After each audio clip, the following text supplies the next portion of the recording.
Twilight Frontier presents Japanese text, which I cannot read, except for some of it I can, like that Naru, whatever.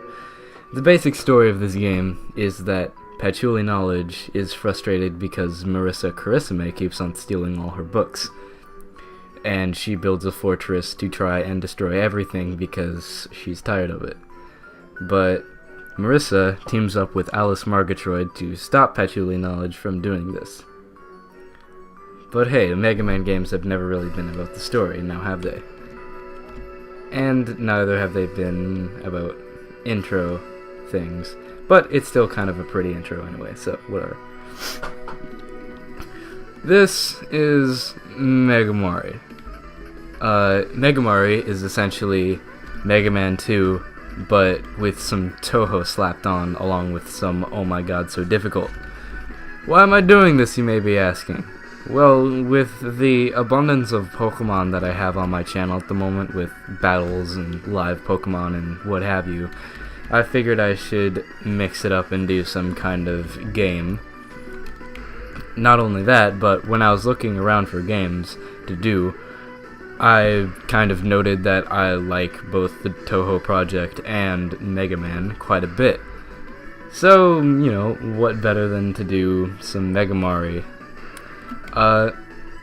Also, one reason I'm doing this is because my friend on the YouTube's The Dragon LX is doing a Let's Play kind of playthrough of Super Marissa Land, which is basically this game, but instead of it being a Mega Man 2 clone, it's a Super Mario World clone. It's actually a pretty fun game, and a very entertaining playthrough. I will link that, I guess.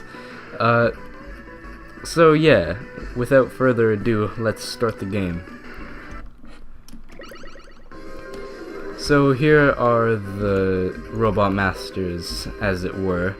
I'm not going to go through each and every one of them, but they're all Toho characters, and if you don't know what Toho is, I guess I can explain that right now.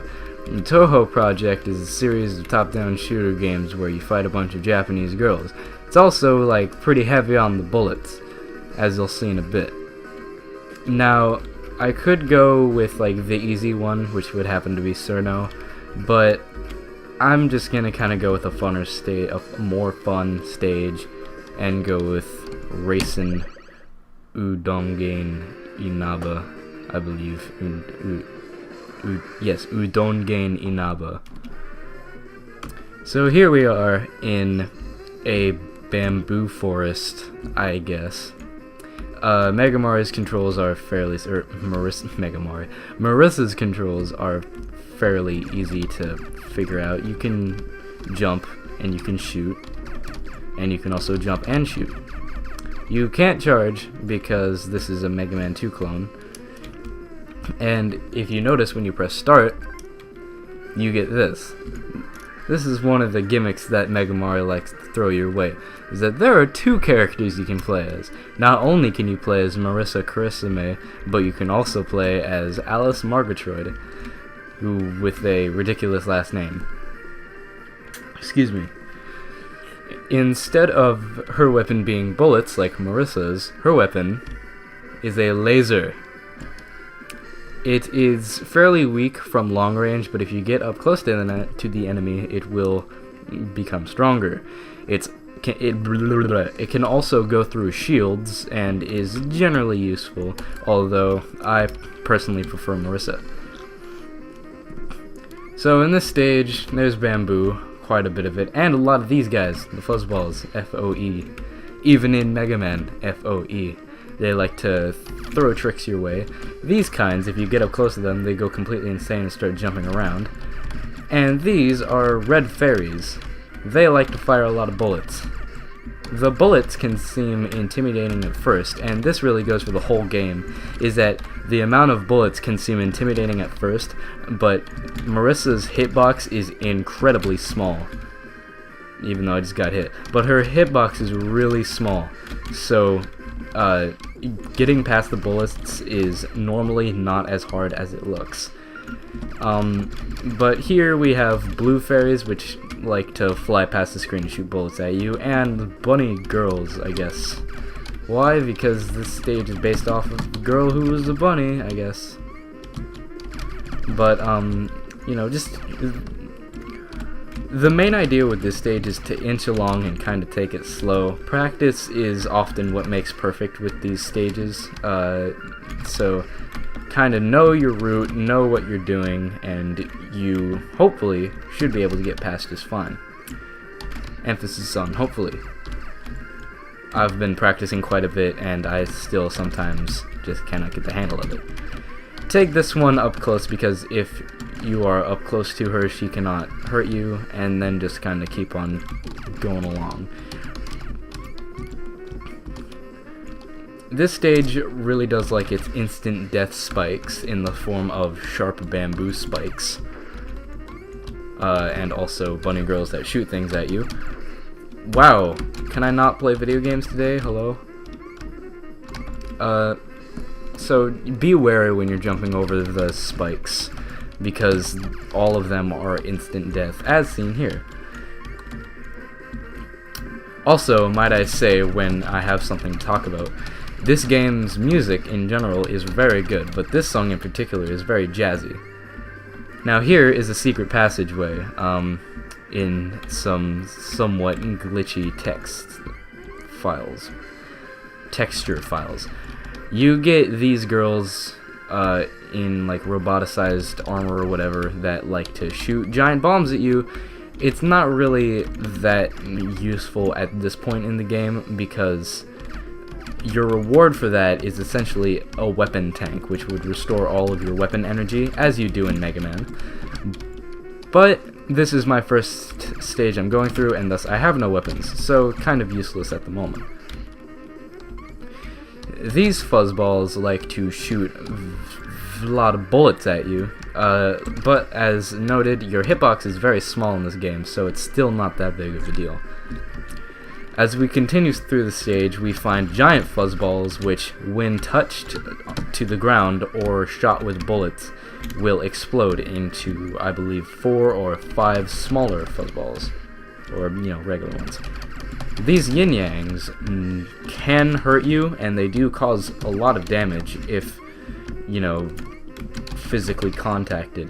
However, you can jump on top of them and ride them across the stage, I believe. This part I've always kind of had trouble with. I just kind of go with a, like, take no prisoners attitude and just kind of storm through. This bunny girl likes to jump on this here platform and kind of catch me off guard, but apparently she's not doing it right now, so whatever.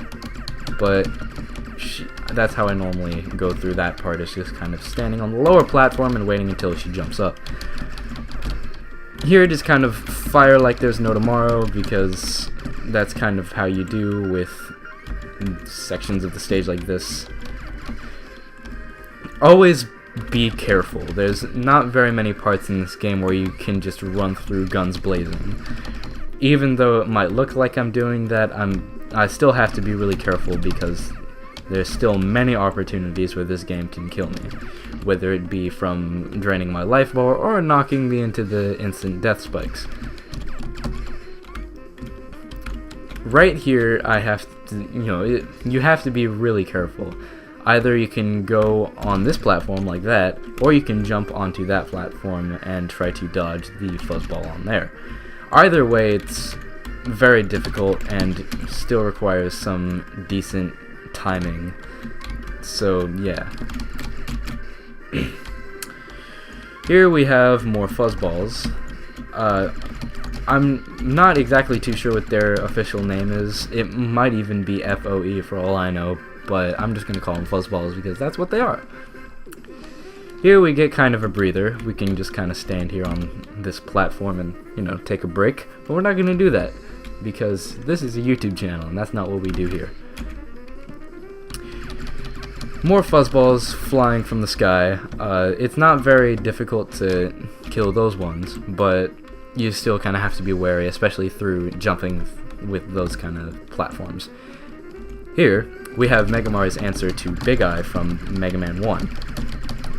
This person causes quite a lot of damage if you come in contact with her, and also takes many bullets to kill.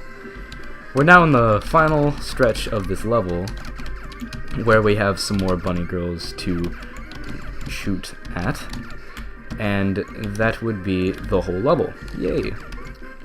As you can notice, I did not use Alice once in this level because, I don't know, I'm fairly comfortable using Marissa because I don't know.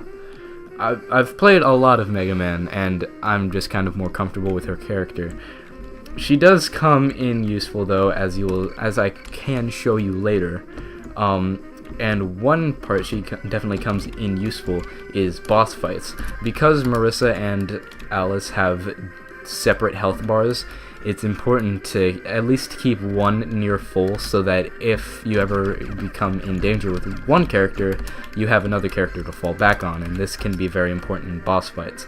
As you can see right now, this is Racing Udongain Inaba, a bunny girl, who likes to fire many pink bullets, real bullets that explode into giant explosions. Explode into explosions. Yay, consistency! And likes to drop those large pink bombs. Like normal in this game, the bullets can seem intimidating at first, but your hitbox is so small that dodging them is not too difficult. She does have this attack, where she clones 4 of herself.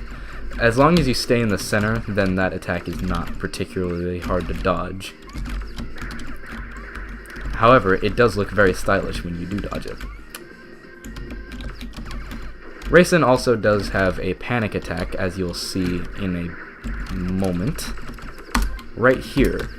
This is her kind of panic mode that happens when she becomes very low on HP. Oh my goodness.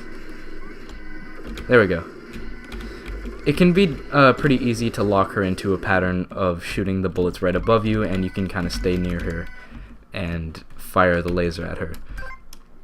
And that was the stage. Now, as you can see, there's a little icon of her weapon, and we have a choice. We can either get Marissa's version of the weapon or Alice's, because you can only get one, and the weapons do differ from character to character. I probably won't be using the weapons, I don't know, I'm still kind of deciding, but for this one, I believe that Marissa's version of the weapon is more useful, so we'll just go with that. We get a nice fanfare, and we jump off into oblivion. Then we have this nice animation of Marissa walking and changing colors into a very stylish black. And like cherry red, I guess. Psycho Missile, as it's translated to. And now we are presented with the traditional Mega Man password screen. So yeah, that's kind of episode 1 of MegaMari. You guys tell me what you think of this little thing. I don't know, it's just kind of interesting. It's a fun game, and it's nice to take a break from Pokemon every once in a while. Because I do live at 2 houses, I will also start a different project at the other house that I live at. So look forward to that. That'll probably be started next week, although I can't guarantee it. So that was episode 1 of MegaMari, and I will see you guys later. Bye.